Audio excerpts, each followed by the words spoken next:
in our worship through this live stream.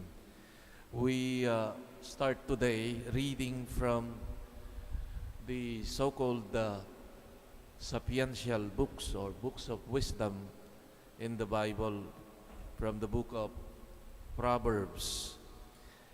And this book is the traditional and the most optimistic expression of this wisdom in this book of Proverbs.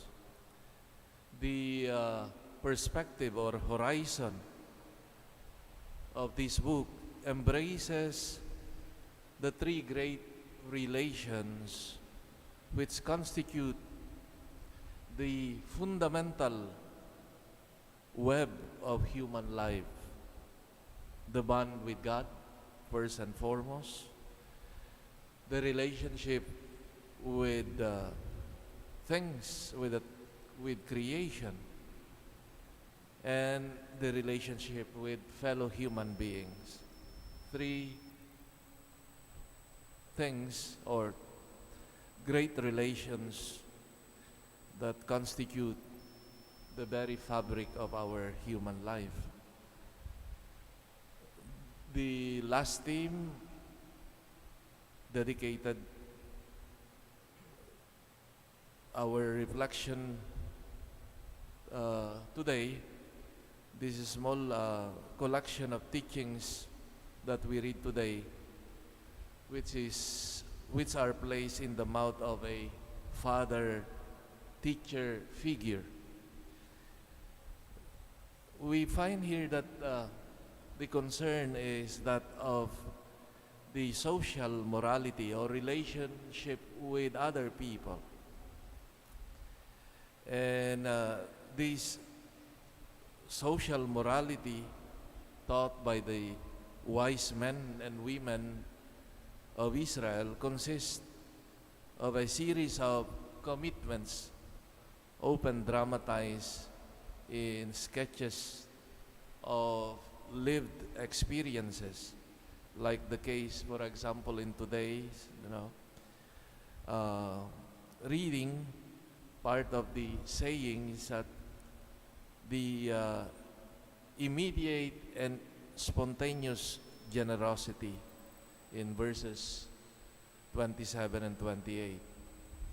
And the thread that unites all this is that of love for others, love for one's neighbor, which in the book of Leviticus will be formulated in that famous saying,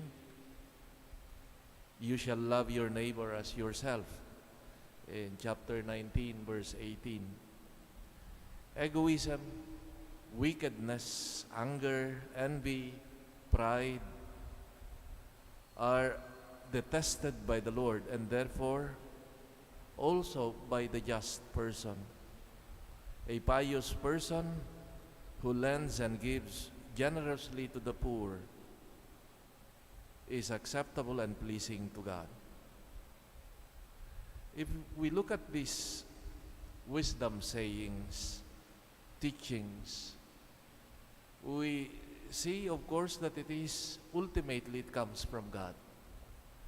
But at the same time, we notice also that it is very much embedded in our mindfulness and reflection of our human situation. It comes, or it emanates from there, from the reflection of what is good, what is honorable, what can be found as beautiful in human situation. In other words, this wisdom, this goodness is not only given by explicit teaching of the scriptures, but rather we see this coming from our reflection, appreciation of our human situation.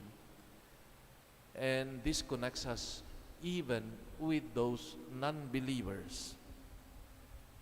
The lesson therefore is, when a person is truly rooted in his culture, in his relationship, and tries to live according to the ideals of the human community, it resonates clearly with that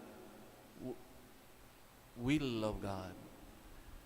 And so, as we live our life, while we say, thank God that we have the scriptures to enlighten us, but also our own connectedness with who we are, the reflection of our humanity, our human situation, leads us also to that ideals of humanity, of goodness, of charity, and many other virtues.